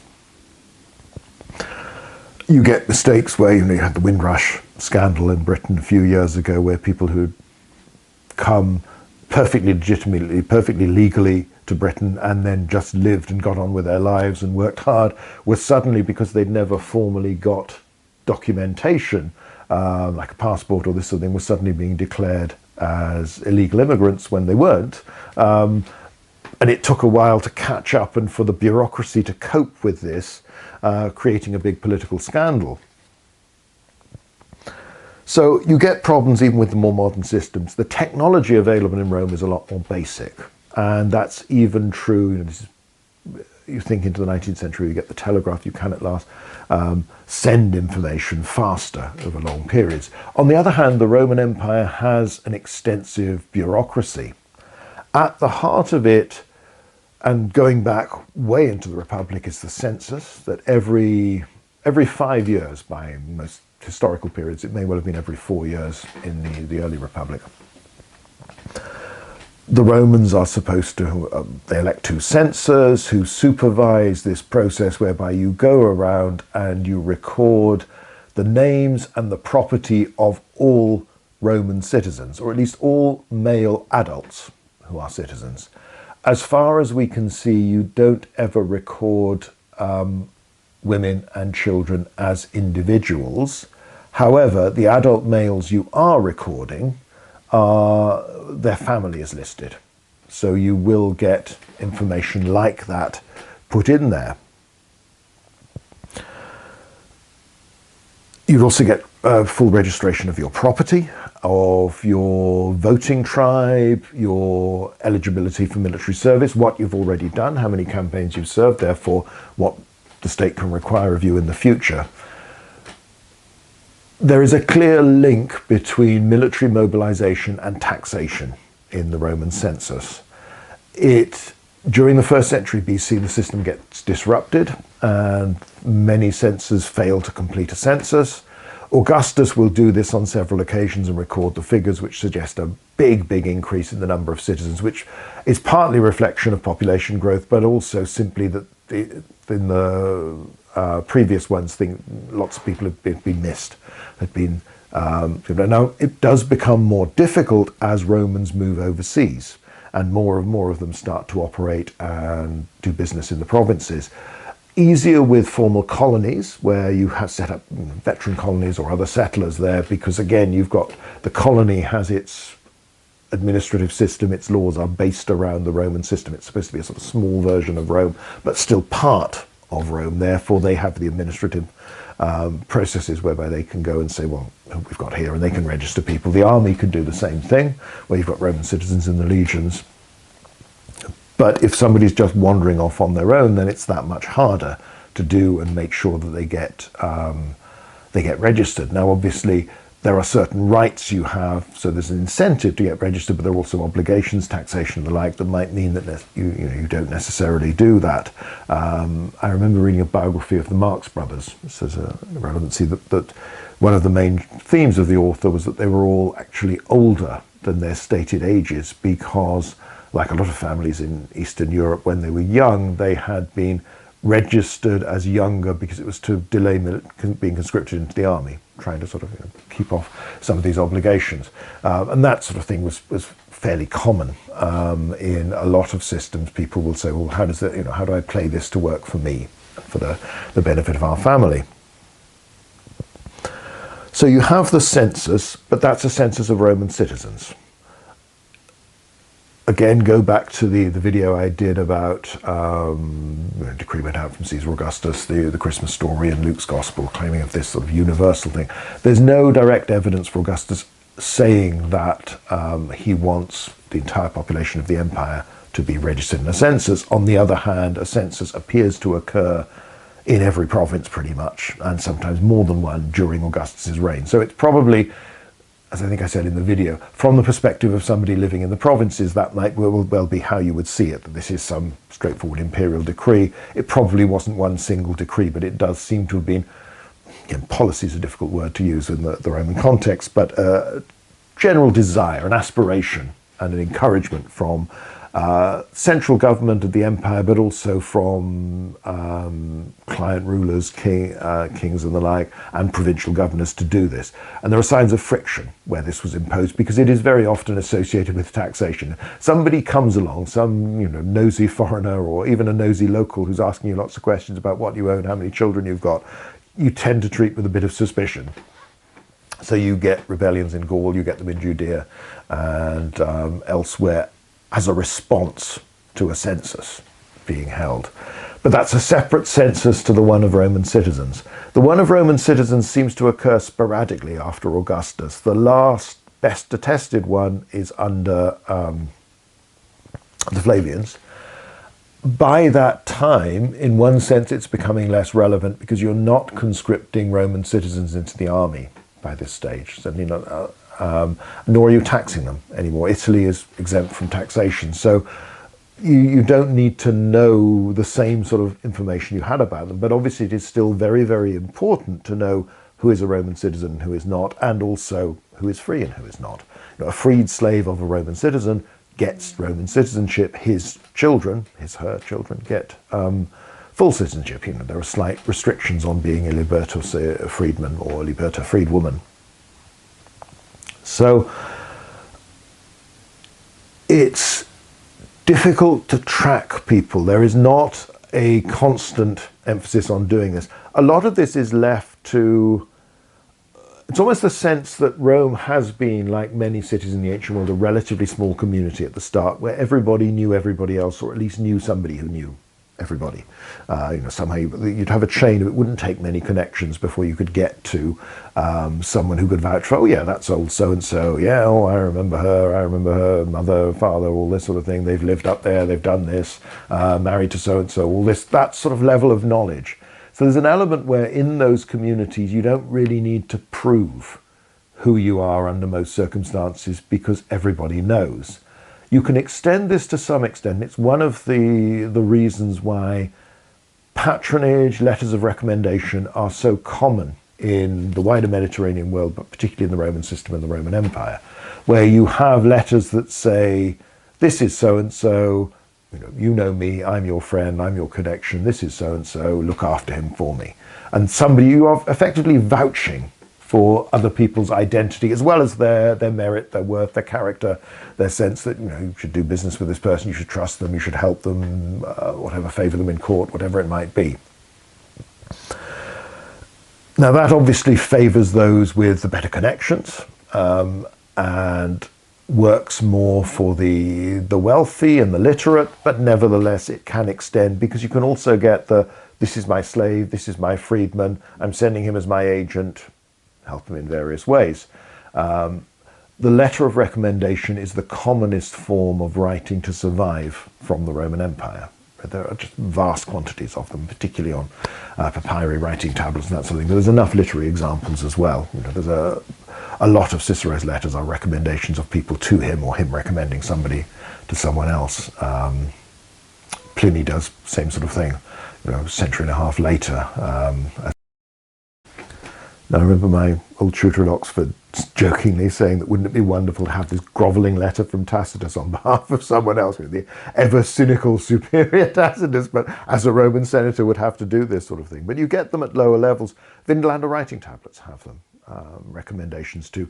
And also you get the plea to Cerealis from trader or someone who claims to have been abused by a centurion and beaten up unjustifiably, and I'm a man from outside the province presumably, or outside the area, but there is a very personal sense that you try and have this network of friends, of acquaintances.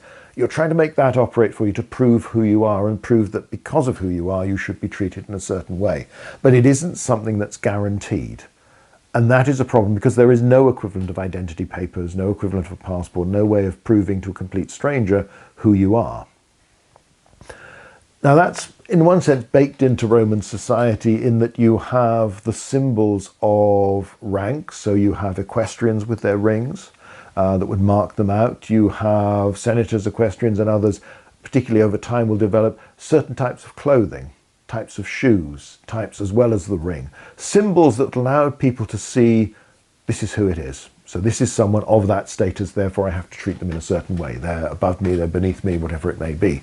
Behave them in a certain way. There were probably more of these that we don't know about, and there may well have been other local conventions. Now again, all of these things are open to abuse, in the same way that you'd have with a magistrate, the lictors accompanying them, the number would tell you what rank, so praetor gets 6, a consul gets 12, dictator gets 24. If you are the consul having precedent that month, they go ahead of you. If you're not, they go behind you. Within the city, they might remove the axes from the bundles of rods because you're not supposed to behead citizens there. They've got to go for trial, but outside you might do that. Lots of these symbols, but you get Spartacus and his men, they captured a lot of this stuff and paraded around with it. In the same way, military uniform, the symbols of rank. You have, under Septimius Severus, Bulla, the sort of bandit who disguises himself as a tribune, I think was it tribune or centurion, but turns up with his men in Roman gear, and it's straight out of a Robin Hood film.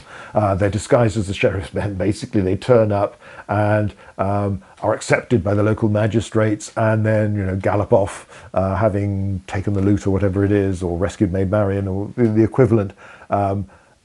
Those sorts of things. There is an element, as there is in the modern world, that if you look like something, you might be accepted by that. So if you disguise yourself as a policeman, a security guard, a soldier, you might be able to sneak in and steal things, again, we're coming back to all the detective fiction and the spy fiction and this sort of thing.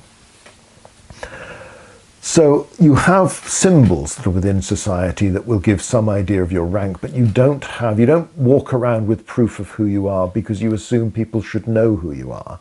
And within your local community, that's fine. As you go further afield, that can be more and more difficult. So let's take a few examples, because obviously one of the cases where this comes up is in the book of Acts, where Paul on his journeys confronts Roman authority on various occasions. He is a Roman citizen, as are, well, Silas also is, who's with him some of the time, but most, say Peter, a Galilean fisherman, is not a Roman citizen, therefore is not going to be treated in the same way, doesn't have the same legal rights. Being a Roman citizen is important. Verres, the governor of Sicily, who's prosecuted by Cicero and who flees because he's obviously guilty, he executes, crucifies a Roman citizen, and this is presented as one of his most heinous crimes because Roman citizens are not supposed to be executed without proper trial and unfairly, but they're not to be crucified. That is a punishment reserved for people of lesser status. So, for instance, and again, you can argue back and forth about how accurate historically a source like Acts will be, but at the very least, even your sort of basic position will be that people at the time could read this and believe this to be plausible. So we don't need to argue too much the backs and forth of whether or not each incident specifically happened in the way it's described. I would argue it probably did, but it's a question of this is how lots of readers could think people could interact with Roman governors. And you can see the same trend with the various martyrdom literature, both the pagan and the Christian from later antiquity. It's presented in a way that people could accept that that could happen, whether or not it specifically did in the way it's described. So at Philippi, Paul and Silas pull before the magistrates this Roman colony accused of being troublemakers, and according to the book of Acts, the author of Acts rather, it's because they've cured a slave girl possessed of an evil spirit. So what does that mean as we would understand it? The owners had been using her as a sort of prophetess to tell fortunes and all this sort of thing, and now she no longer went into fits and no longer was seen as quite so incomprehensible. This was a loss of income, and therefore that's why they condemn the missionaries. So it's presented in that respect. A crowd gathers to support the accusations, whether because they don't like Jews in general, whether they don't like Paul and Silas, whether they've just been drummed up by the owners of the slave, therefore they're helping her owners. Magistrates take the matter seriously. Again, it's interesting, town magistrates react when people are getting worked up. If nobody's getting worked up, they tend not to bother. It's often a reaction rather than initiative being seized. So without being heard, these two strange, they're not even Jews from Philippi itself. They've come to this Roman colony from elsewhere. They're foreigners, and they're peculiar foreigners as well as far as the magistrates are concerned. They don't seem to be people of any status. They haven't arrived with a big entourage. Again, interesting thing, this is going on to the 3rd century, where you get controversy over a bishop in Asia who is not recognized by all the Christian community at the time, but is described as parading around or processing around with the sort of regalia and the attendance of a Roman magistrate. So presenting himself as an authority figure. And this is in the 270s. This is before Christianity has become formally accepted, but it is clearly visible in many places. So you get Paul and Silas are stripped, beaten, and thrown in prison. Display of authority, showing we are the magistrates, we're in charge, you are people of no importance, therefore we'll treat you like this because you've been stirring up trouble. The next day, the colony's magistrates sent orders to let them go, either because they feel they've done enough by demonstrating their authority, the riot, if that's what it was, or that's what they thought it might be, has calmed down, or they've actually learned that some of the truth of the story, that they haven't really done anything that was criminal, but then they get the complaint from Paul, who said that they've been beaten. Paul said unto them, they have beaten us openly, uncondemned, being Romans, and have cast us into prison. Now do they try and thrust us out privily. because as a Roman citizen, you're not supposed to be stripped and beaten publicly, beaten at all. You're not supposed to be just imprisoned without some idea of charge, of crime, some proper legal process going through, not arbitrarily. So they're of higher status, and when they work this out, the magistrate thinks, oops, yeah, this could be a bit difficult, just in case they've got some friends who'll take up this case. That makes it a risk, therefore the magistrates come and let them out personally and apologise. So that's presented as a sort of victim. But noticeably, the account doesn't present them saying this in the first place, you can't do this to me, I'm a Roman. Or if they did, they're not believed. But they're not even presented as saying that. It's sort of, we let this happen, and then this is a demonstration to show, how good we are and how foolish the authorities are in not respecting us properly. In Corinth, they get formally prosecuted before the tribunal of the proconsul Vacia, so a senatorial governor. This is a senatorial province, not an imperial province, so it shows how the old system of senatorial careers is still going on, and it's still worth being governor because you will probably make an awful lot of money in gifts and bribes because you're the senior judicial authority in your province. This is where Paul is accused by local Jewish people. A crowd gathers, they seize him, take him to the governor. There's not a lot of detail in the account in Acts, and it's uncertain whether they sort of haul him as a prisoner before the governor, or whether that protest means the governor arrests, and then there's sort of formal procedures. Paul is granted a hearing. However, the proconsul won't. He said, basically, this is a Jewish matter. It's nothing to do with me. Get on with it, sort yourselves out. But Paul is released. And again, you've got the question of he's being a Roman citizen, therefore he can't just be manhandled by anybody who feels like it. In which case you have infighting within the synagogues. The leader of the synagogue gets beaten up, whether because he's failed, whether because he's seen as he hasn't been hostile enough, or he's been too hostile. Again, it's hard to understand, because again, you should never assume one community is simply united, everybody thinks exactly the same way. Because a group of people identified in a certain way act in one way and become hostile, become aggressive, doesn't mean that they represent everybody by any means. And that's generally true of most periods. But also you get hostility, this rather suggests, between the Jewish and Gentile communities within the city. You don't really know why, what's going on, what the background to that is. Another case later on, when Paul is back in Jerusalem and he's in the temple, people start to protest against what he's saying, what he's doing. He gets arrested by auxiliary troops guarding the fortress of Antonia because there's been a riot in the temple itself. Cohort commander orders that he be bound and interrogated during a flogging so that more confidence can be placed in his answers. Now that's interrogation under torture is standard legal procedure for slaves, which just shows how grim the world was. But it's also a sign of you are clearly not thought of as a person of any worth, any distinction, therefore I can beat you up, and I need to threaten you and beat you, otherwise I can't trust what you're saying. I can only trust you if I know that I've terrified you and that you have to give the answer to make it stop. Before this begins, Paul complains to the centurion, saying he's a citizen, so he's not subject to this sort of treatment. Centurion's obviously bothered enough to think, well, better be careful here, I don't want to make a mistake. So the commander of the cohort, seems to be a cohors equitata, possibly a miliary one, so a mixed cohort of infantry and cavalry, brought to the captive in person and asked whether he is a Roman citizen, and accepts the prisoner's word. Now, Paul is coming from a wealthy family, well-to-do Jew from Tarsus. He's been well educated both in the Jewish tradition, but also writes a better standard of Greek than you get, not aristocratic Greek, but nevertheless more educated Greek than you get in some of the other parts of the New Testament. So there's his manner, his way of speaking may well have been convincing to the sense that, okay, yeah, actually this person could be a Roman citizen. But what's interesting from our point of view is he's not saying, here's my documents, I can show that I'm a Roman. He's then treated more gently and he's sent under escort to the equestrian governor. So in a sense, everybody's covering themselves. They're not letting him go because there's still been a disturbance, but they're saying, okay, you're a Roman or you might be a Roman. I don't want to take the blame for having treated you badly. Therefore, I'll pass the buck upwards. So Centurion gets his cohort commander. The cohort commander says, well, let's go to the governor with this.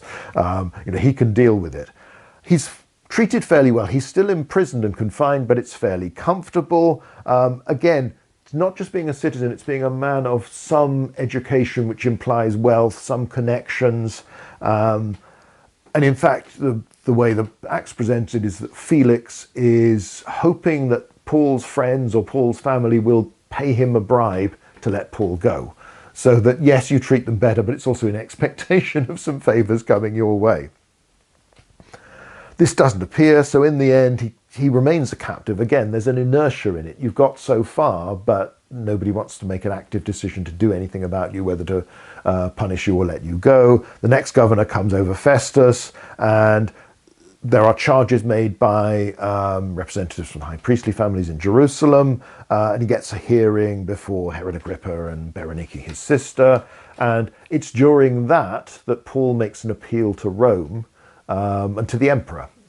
Now, this is something that comes in with Augustus, the idea that it's partly, I talked about tribunation potestas in one of the earlier answers in this video, the sense that the emperor is the protector of all fellow citizens. He's the servant of the state, that you have this right, you can go to him. It creates, we'll talk more about provincial government, we'll talk more about complaints to Rome, dealing with abuse by Roman officials, this sort of thing in other videos to come. We've still got some of the Conquered and the Proud lecture series where I deal with that. I'm not going around to doing those yet. And it's told, there's an irony in it that Festus says, well, I could have released you because I don't think you've done anything that deserves punishment as far as I'm concerned, from my perspective as Roman governor of the province. However, you've appealed to Caesar, you've appealed to the emperor, therefore the wheels now have to turn, you've got to go, and he's got to hear that. Again, it takes years before an emperor is willing to listen to deal with this case, because there are so many others, and the emperor has lots of other things to do. And in the end, however important Paul's fate is presented in Acts, it isn't from the perspective of Roman government and the Roman Empire. He's a person of some wealth, some education, but he's not an aristocrat of aristocrats, somebody whose fate will determine the loyalty of the city of Tarsus or anything like that. Someone where, this is priority, I have to deal with this. So here you've got clear indications, as I say, presented in a source that is not meant to be straight history. There is a religious purpose to the book of Acts, in that it is trying the purpose is to tell readers about how the message of Jesus is presented by Peter, Paul and others begins to spread beyond Judea, reaches others. And again, while it became a big deal in later Christian literature and when martyrdom was more important, it doesn't go as far as the fate of Paul or Peter, or anything like that, and the persecutions under Nero. That's not considered significant by the author of that book. It's a continuation of the Gospel of Luke. The idea, again, it's all the arguments about authorship and all this sort of thing, which we don't need to go into. But but I think even if you don't, we don't need to go into the theological aspects. We don't need to go into the details. You can take your choice about the descriptions of, claims for miracles of curing somebody, the slave girl, for instance. The way it is presented for an audience of contemporaries as to this is how the Roman Empire works, this is how you see life. It is not presented as a fantasy thing, as you get some later religious stuff is, where you will get far more miracles and things going on by 3rd, 4th century literature. Here it is presented as a matter of fact, this is how authorities work when you are confronted and the authorities arrest you, how do you deal with it and how do you cope with that? And the basic mechanisms do seem to fit with what we see of how the Roman world works, if not necessarily put in technical terms. It is the viewpoint of a provincial author telling us about how he saw the Roman Empire working, Roman and local government within some of these towns and cities. But the interesting thing is that you have somebody of privileged status to a degree, in that A, he's a Roman citizen and he's not a desperately poor Roman citizen, again, the more status you have, hence the Felix element where, well, I'll keep this bloke in prison because I think he might have good enough connections that I can profit from this. You don't bother to do that with somebody really poor because you're not going to get very much. You might leave them there because you can't bother to do anything or you just don't care, but that's certainly the attributed motive, rightly or wrongly, suggests that this is someone of some status, but it is not someone who's an equestrian, it's not someone who's let alone a senator, it's not somebody who's from the real elite of one of the cities. It's again this reminder that the Roman world is not simply the rich and the poor. There are lots of gradations at various stages through. So you have this basic problem that when somebody is confronted, even though they possess this status, they can't prove that that's who they are. We see this when we're looking at the Roman army as well, particularly recruitment. Now there's this fascinating letter from Pliny to the Emperor Trajan where he reports that he's discovered slaves who've been enlisted in the Roman army, at the sort of first stage of the recruitment process. And we'll do a video on joining the army and all that sort of thing one day. The probatio, where the potential recruits are basically inspected, and your legal status is supposed to be made clear at this point, because if you're a Roman citizen, you can join the legions, but if you're not a Roman citizen, you're not supposed to do that. Non-citizens can join the auxilia, but freedmen cannot. So former slaves, whether citizens or not, cannot join either the legions or the auxilia. However, they can join the fleet. So it is important to know who somebody is because only certain people have the right to join particular units. And that's before any other connection. We never quite know what level of interest in terms of ethnicity. Certain groups are banned from joining even the legions, even if they are citizens, if they've been condemned to the wild beasts, to exile to an island, this sort of thing. There are a few crimes where you're not supposed to go. There are others where you are not eligible for military service. If you're Jewish, you're not supposed to join the Roman army. Breaking that long tradition of mercenary service that they've had with Egyptians and others before. So Pliny has found some slaves that have been enlisted, but they're not supposed to join. A person who is actually a slave and not a freedman is not supposed to join the army under any circumstances. So Trajan talks about these two slaves that have enlisted, and he states that the punishment depends on who's actually at fault. So if the slaves have knowingly run away from servitude and joined the Roman army in the hope they can find sanctuary there, then they are fully aware of what they have done and they must bear the full force of the law. Severe punishment because they're not supposed to do this. On the other hand, that's if they've claimed to be free men themselves. On the other hand, if they had been supplied as substitutes by somebody who'd been obliged for military service, there do seem at times to have been forms of conscription, obligations on communities to provide so many people for the army, and you could provide a substitute and often pay a fee to get out of this. So if the person has done that, couldn't find a free person to join, so therefore sent some slaves, then they're at fault because they should know that this is wrong. On the other hand, if it's the officer who's enlisted them who hasn't bothered to check, then he's at fault. So, but again, what's clear is that there's nothing from these men that could say, I've got this bit of paper, I've got this disc, I've got this identity that shows who I am. In 92 AD, there's a papyrus from Egypt that records the case of an optio in 3rd Cyrenaica, so in a legion based in Egypt. And in this case, a man who's become one of the principales, one of the immediate deputy of the centurion. So not just an ordinary soldier of some status. And he is accused of not being a Roman citizen, which at the very least would mean he'd have to be dismissed. This man cites 3 witnesses to prove his status. 2 of them are legionaries from other centuries, and one of them is a veteran, a former soldier. So to prove, look, I've joined properly, I am a Roman. But again, this is a case where there isn't clear documentation. There's no other way of proving this. So it's a reminder of how difficult this was, but how much depends on the circumstance. If people will vouch for you, then it works. Now, obviously, somebody needs to vouch for them as well, but there'll be somewhere. So you have the community that thinks, well, everybody knows that so-and-so is a Roman citizen. Then if he says you are, okay, we'll go with that. But bear in mind as well, when you've got the famous papyrus that records these half-dozen recruits being sent to the army, we've quoted it before, no doubt we'll quote it again. This is from 103, so Trajan's reign. Copy, Gaius Minucius Italus to Celsianus. Give instructions, the 6 recruits approved by me for the cohort under your command be entered on the records with effect from 19th of February. I have appended their names and distinguishing marks to the letter. Gaius Venturius Gemellus, age 21, no distinguishing marks. Gaius Longinus Priscus, age 22, scar on left eyebrow. Gaius Julius Maximus, age 25, no distinguishing marks. Julius Secundus, praenomen is lost, age 20, no distinguishing marks. Gaius Julius Saturninus, age 23, scar on left hand. Marcus Antonius Valens, age 22, scar on the right side of forehead. So, received 24th February AD 103 through Priscus Singularis. I, Ovidius Arianus Cornicularius of Cohors III, Iterorium, state the original letter is in the records office of the cohort. So, these are recruits to an auxiliary unit, a cohort, so they're probably not citizens, though they've got Roman-style names. I'll come back to that in a minute.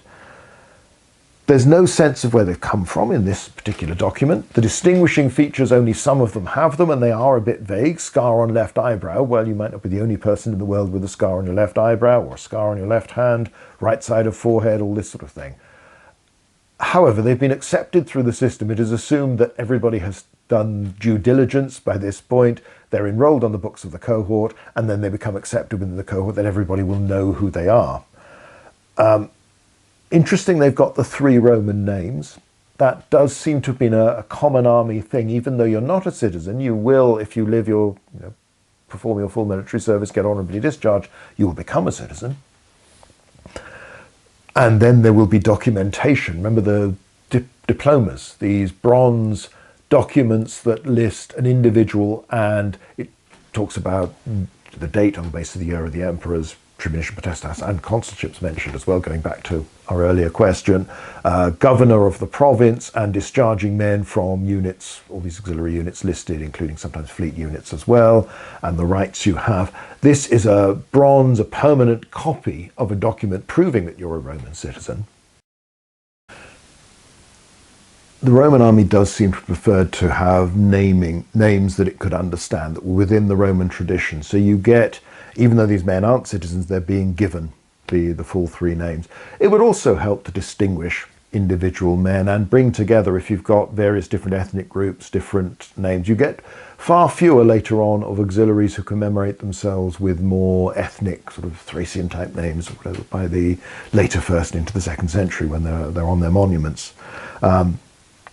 We've got an account of a letter rather from an Egyptian called Appion, who joins the fleet, gets posted to Misenum in Italy, so Bay of Naples area, writes his family to tell that he will now be known as Antonius Maximus of the Athenonican century. So that's how you write to him. That's my address. So that's what I'm now called. So there does seem to be this pattern where you enlist in the army and you're basically given perhaps a version of your name in this case, or something completely plucked. I think this is what I'm going to be called now. So for family purposes, I'll still be the same Appian I was before, but now I'm called Antonius. And, the same man, assured his father of his good health, thanks him for giving him an education, which should be a great asset in his career. You've got that, the famous one of the fellow, well, I'm inside writing documents while others are breaking rocks and all this sort of thing.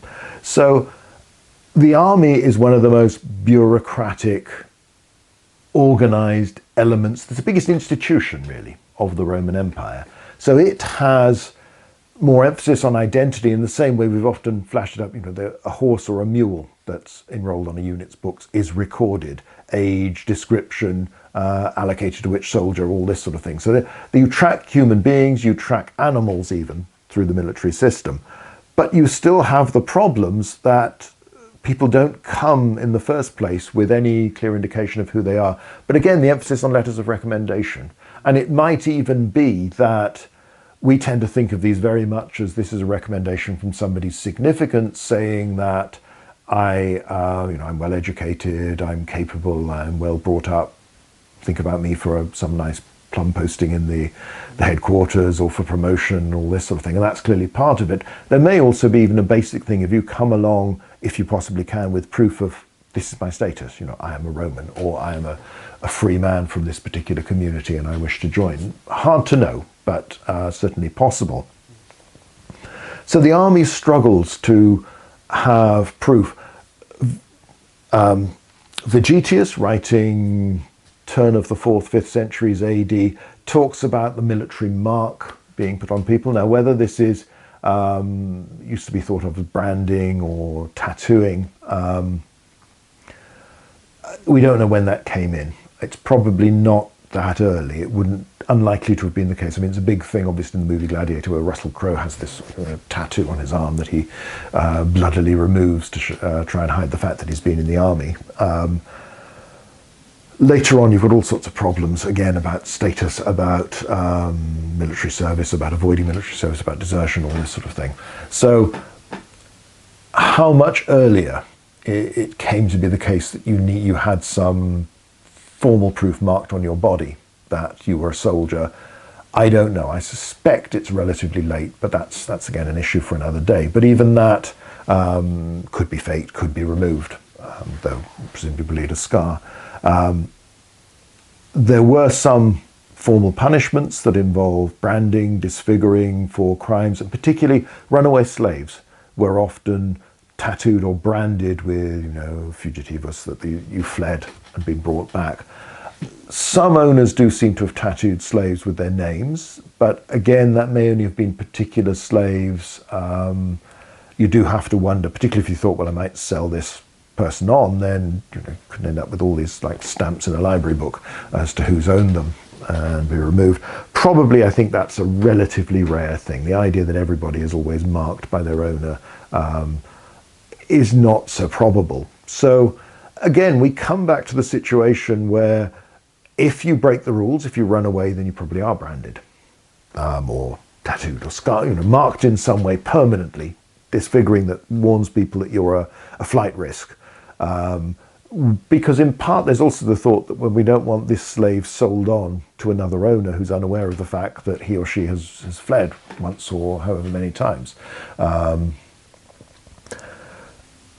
But it comes back again to this sense of you're part of a community where everybody knows everybody else, or at least somebody knows. You can go and ask somebody who knows somebody else who knows who they are, and so on. When you're a freedman, you get this formal documentation that shows, you know, it is recorded. You have been freed. There are restrictions on that, you know, restrictions on the number of slaves you can free in a will, for instance. The idea that you suddenly just, you know, let everybody go is fine, but who's going to look after them? Who's going to provide them with work?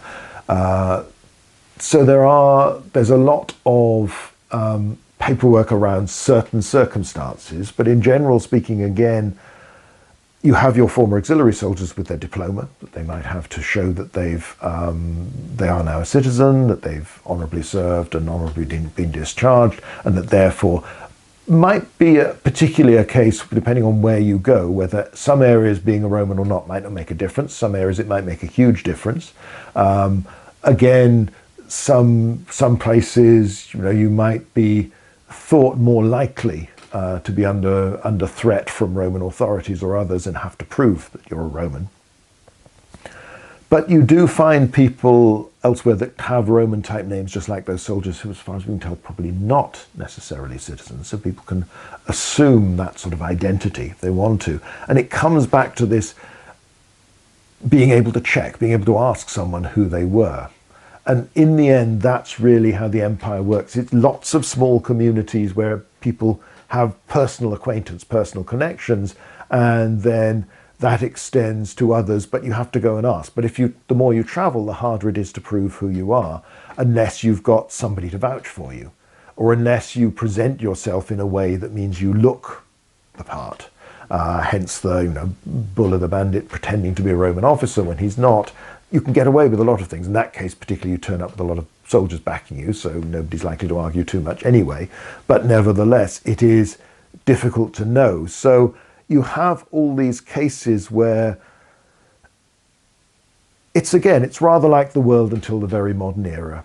there would be in Britain, say, a couple of hundred years ago. The family historians have all of this, where you've got the parish records, born, married, died, buried, that sort of thing. But there aren't too many other records of what you did.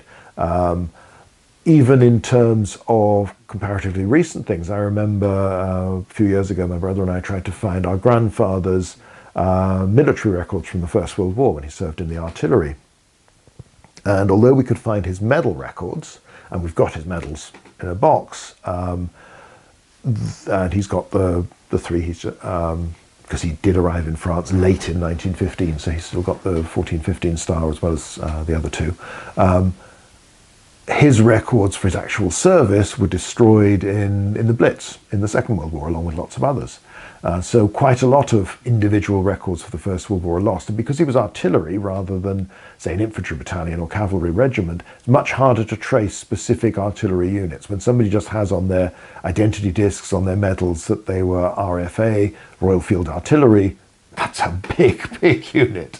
So it's very hard to find. So we should be careful. You know, people, you do get the people leading secret lives, the bigamists, the others in the modern world, where people are taken on face value and proved not to be who they are. The other, charlatans who claim this, as well as people. There's recently in the news somebody who's up from the government's point of view for a peerage and has been calling themselves Dr. So-and-so for years. It turned out that in fact they didn't complete their doctorate, they didn't submit a thesis, they haven't formally been awarded it, though they claim as an excuse they've been awarded honorary doctorates subsequently. But again, you get people's records will get scrutinized when they come into the public eye, and all sorts of things might turn up. You will also get the false accusations made about people that, again, keep on getting, and it's very hard to prove certain things. As with many aspects of life, it's you can't prove when it's family, domestic situation, there's nobody else there. But you assume we have more formal documentation, we have readier access to it, birth certificates and the like, to prove this is who I am. But then you get these, these strange and disturbing cases where babies have been mixed up in hospitals and end up being given to the wrong family and this sort of thing. So that even in the modern world, there is confusion. In the ancient world, that is far more common because it is much harder to know. And it's partly why you get in the, the Greek and the Latin novels, and indeed in comedy, the idea of the child who doesn't know that they're really the rich man's son or daughter, and they turn up, and after various misadventures it is finally discovered. That idea is quite a strong and a powerful one for the imagination in the ancient world, because it's plausible enough. Perhaps the discovery is the difficult part, but the claim that you might actually be somebody else is possible because it's not so regimented, it's not so documented, there's not the bureaucratic machinery you have in modern states. But again, in some parts of the world that would be similar, where people will claim to be a different age, or they'll claim an identity that they don't actually possess. These things happen even now with all of that, so we shouldn't be at all surprised they happen more in the Roman world. But ultimately, it comes down to communities knowing who everybody is and then being able to ask someone from that community by degrees. So the further away you are, the easier it is to pass off as someone else or not to be accepted for who you are. Therefore, you need the letters of recommendation. You need to sort of extend this social world, this friendship, these ties of connections of recommendation further, so that you can actually say, look, this is who I am, and be treated in the way you like. Come back to the Vindolanda tablet, this man complaining to the prefect at Vindolanda that he's been mistreated, his goods have been destroyed by a centurion and some soldiers, and that's, he shouldn't be treated like that because of who he is. Now, we never know with any complaint like this whether he's speaking the truth or whether he's lying, but it shows this problem that there can be abuses of power. You don't always get the rights that you are entitled to. But on the other hand, there are ways of trying to persuade people to do that. So it isn't a perfect system by any means, but status is important, identity is important. Therefore, there are efforts made to make sure that you get the right ones and that you treat others as they should be treated, as who they really are. But it tends to be done relatively informally with certain registration. And remember, we've talked about the Roman registration of citizens. as I mentioned, there are lots of other communities have their own registration. So the closer you are to your home, your roots, the easier it is to prove who you are and what rights you have. The further you go, the harder it is, but people move around a lot. It is certainly possible. And some people may get away with scamming and claim to be something they're not. Others may be denied rights they should have. But most get pretty much treated as in the way that they should be by law, by convention. So again, so the ancient world, things are more difficult because, again, it's harder to transfer information more quickly, and they don't have the concept of identity documents that you carry around with you at all times. But again, they do have concepts like seals. Again, if you can afford it, you will put the symbol from your ring. And again, think how common those sorts of relatively cheap engraved gemstones are. Lots of people have these, A, because they're fashionable, they're considered to look nice, but also so you can imprint and put a seal on any letter you say, which again, the idea this makes it more authentic, but of course, look in Cicero in legal cases, seals can be broken, seals can be forged. It's not infallible by any means. So the Romans do consider identity important because of the status that it conveys, and they try to treat everybody according to their actual status, their legal status. It gets harder, and you'll get the division of Roman citizens into honestiores and humiliores, the more honest men, the more humble, more men who get worse treatment, basically, in later antiquity. And you will have titles, Vir Clarissimus and all this, most distinguished man, ranks, posts. But again, it comes down to you have to persuade everybody locally, whether it's local authorities in the community, in a city, in a town, in a tribe even, or whether it's representatives of the Roman state to treat you in the way that your legal status entitles you to be treated. And it is quite hard to prove that. Therefore, there are all these letters of recommendation, word of mouth, I come from so-and-so, talk to him. This sense of extending that family community group as far as possible. That's really the way they do it. That's the way they naturally do it. And once you get within a system, once you've been in the army, once you've been in the provincial administration, more and more people know you, more and more people will vouch for you. If you're an imposter from the very start, then maybe you've got away with it, but that's considered to be hard and you're still at risk. So very different set up to the modern world, though again, the modern world with all its technology is not perfect in terms of identity, let alone obviously now the digital identity, the ease with which people can pretend to be somebody else. They put the thing on the post where some clown is going around claiming to be me and trying to get people to sign up with publicists and pay them money at the moment. And it's not me, I will never do that, but they're just sending out emails claiming to be Adrian Goldsworthy and saying, oh, I've written all these books and this sort of thing. So there's not very much you can do to track them down and stop them, but again, just to assure people, it is not me, I will never approach you that way. And if you get approached, email my website just to make sure it's me, but it's almost certainly not going to be. And it's much easier if it's somebody who knows me or I already know, who can say, I work with Professor so-and-so and you know him, you know her, whatever. So that's, again, even in the modern world, that personal recommendation is quite a big deal for us. And if you go to the Mediterranean world today, it's much, much stronger still in Greece, in Italy, in particular, in Spain to some extent as well, that sense that you can be recommended by someone and therefore they vouch for you, but also you're obliged to live up to their reputation as well. So that's the way the ancient world works, and I think we'll finish there. I've had lots of interruptions, again, dealing with elderly relatives with failing mental health. They tend to phone you a lot, even if they phoned you 5 minutes before, so I'll try to cut out all the telephone calls. I think there have been about 5 during this talk, but it's just, this is, people get to that stage in life, it tends to happen. As predicted, these answers have been far less concise and brief than I'd planned, but again, I don't think that will have surprised anybody out there. But here we are, it's the end of 2025. Hope everybody's had a good year. I hope they have, let's say, an even better one next year. They've had a good festive season, and look forward to posting more videos during 2026. So anyway, Thanks for watching both this one and all the others that people have started to watch more and more often. So many thanks to all of you for supporting the channel.